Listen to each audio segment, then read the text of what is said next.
É bom que depois vocês podem ver em casa. Então, olha só, pessoal, a primeira experiência nós vamos fazer o aquecimento de uma amostra, tá? Como é que funciona? Primeira coisa, essa amostra, no caso, como é a primeira experiência, nós vamos fazer uma amostra de água. Então, nós vamos pegar um becker, esse becker nós vamos encher com 500 ml, perdão, de água, tá? Então, vai ser, como vocês vão colocar aqui na medida de 500 ml. Vocês vão usar um termômetro de laboratório, tá? Que consegue medir acima de 100 graus, para a gente fazer a experiência. O bico de Bunsen ele vai ser ligado nas bancadas na rede de gás, tá bom? Para fazer o aquecimento. O suporte e uma tela de amianto, tá bom? Então, como é que vai funcionar? Vocês vão pegar, colocar o bico de Bunsen, colocar o suporte sobre ele, assim, tá? Posicionar a tela de amianto e colocar o becker com uma amostra de 500 ml de água, tá bom? Então, vai ser colocado aqui. E aí vocês vão ter também uma garra. Deixa eu só pegar aqui o suporte e a garra. Depois, quando vocês forem fazer a experiência, vocês vão posicionar direitinho, tá bom? Mas vai ficar mais ou menos desta forma. Depois a gente posiciona direitinho, tá? E aí, aqui, isso aqui vai ter que ser abaixado, tá bom? Deixa eu colocar aqui no suporte para vocês.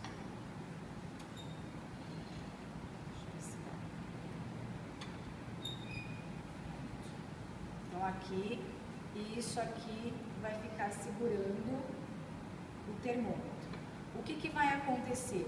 Quando isso aqui estiver com água e estiver o bico de Bunsen aceso, vai começar a esquentar e nós vamos começar a marcar o ponto de ebulição. Qual é o ponto de ebulição da água? Qual é o ponto de ebulição da água? 100 graus Celsius, né? Então, quando atingir 100 graus Celsius, é claro que assim, pode acontecer que o ponto de ebulição, em que ele fique constante, seja um pouco menor. Por quê? Porque a gente vai ter a variação de todo o ambiente. Nós temos aqui o ar-condicionado ligado, temos várias condições que interferem nesse aquecimento.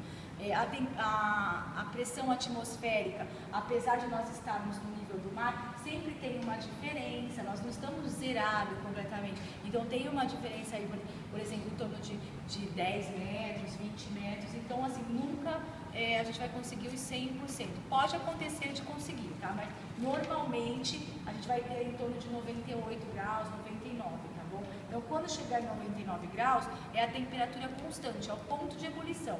Então, o que vai acontecer? A água vai estar fervendo constantemente e não vai esquentar mais do que isso. O líquido que está aqui dentro não esquenta mais que isso, ele vai ficar constante. Então, quando ele está constante, ele mantém aquela temperatura. E o que vai acontecer com a água, com a solução, com a substância que a gente colocou aqui, com a amostra?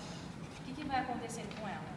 Estava no estado líquido, está ali aquecendo. O que acontece com ela quando a temperatura passa a ser constante? Chegou no ponto de ebulição.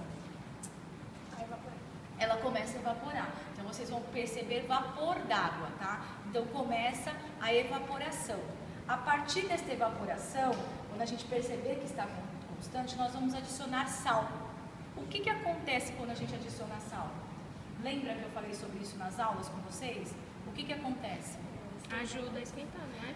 O sal, ele tem um poder calorífico maior. Então, o que vai acontecer? A gente vai ter um aquecimento maior da água. Então, o ponto de ebulição, ele vai ser maior. Então, ela pode aumentar até 10%. Então, chegar em torno de 110 graus, tá? 107, 108, 110 graus. Então, vocês vão perceber que a água ajuda nesse poder calorífico, tá? Em aumentar a temperatura. Por isso que colocam a água também para derreter o gelo. Porque o que vai acontecer em lugares que são muito gelados, que formam aquelas camadas de gelo muito grandes na rua, o que eles fazem? Eles adicionam sal. Por quê? Porque a temperatura do sal, ela vai precisar de um ponto maior para começar o congelamento. Então, por exemplo, -3, -4, ela ainda está no estado líquido.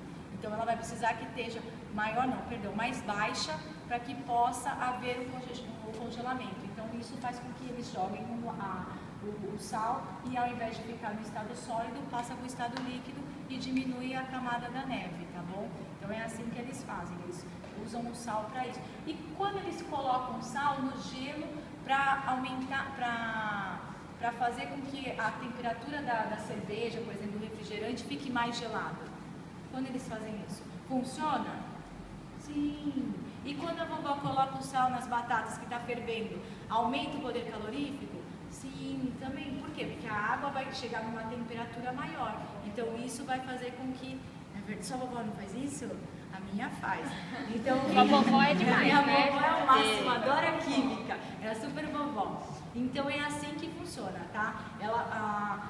O sal vai fazer com que ajude, aumente o poder calorífico e faça com que as batatas cozinhem mais rápido, porque vai estar numa temperatura mais alta, pelo fato de entrar num ponto de ebulição maior, tá? O ponto de ebulição precisa de uma temperatura maior para que ele aconteça. Então é assim que funciona. Então a vovó, quando colocava sal nas batatas para cozinhar, ela estava correta. Além dela deixar as batatas já com sal, ter entrado na batata, ela também ajudava no cozimento da batata, porque aumentava o poder calorífico, até 10%. Olha como a vovó era esperta, não é verdade? Então, olha só, pessoal, agora eu vou deixar vocês separarem, vejam todos os materiais que estão sendo usados aqui, os equipamentos, para a gente pegar aqui no armário e cada grupo fazer a sua experiência, tudo bem? Molezinha? Molezinha, não é?